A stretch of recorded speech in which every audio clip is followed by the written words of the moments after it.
people obviously want to make a good living, but there's more to life now than that.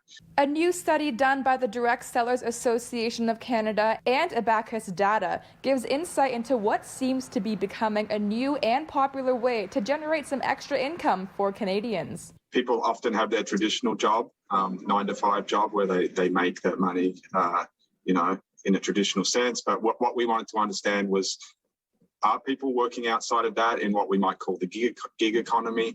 And if they're not, do they have intentions to look at that? The survey found that 31% of Canadians looked at other ways to create additional income over the course of the COVID-19 pandemic. An obvious reason was the massive layoffs across industries, but it looks like Canadians also found multiple streams of income to satisfy their interests and personal aspirations. People are very interested in, not just from a financial perspective, but also in terms of work-life balance and, getting some satisfaction from what they do.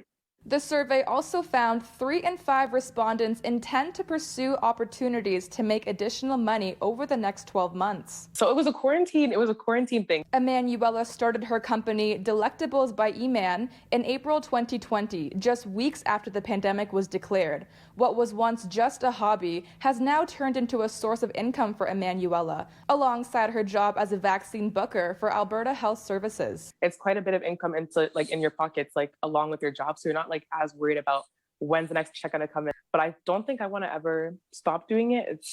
It's pretty cool to have, and it makes you feel secure as well in the economy. Emanuela is 22 and a recent graduate. She says it's not just her. During the pandemic, many of her friends also started businesses. Some have even quit their jobs due to the success of their side hustles. This reflects in the DSA analysis, which states over 70% of the respondents were in the 18 to 29 age group. And what we find is a lot of people now, it's not, you don't start a job when you're 18 and work till you're 65. So particularly younger people might do 3 or 4 different things that make up a full set of earnings for a week. In Calgary, Christy Kilburn, City News.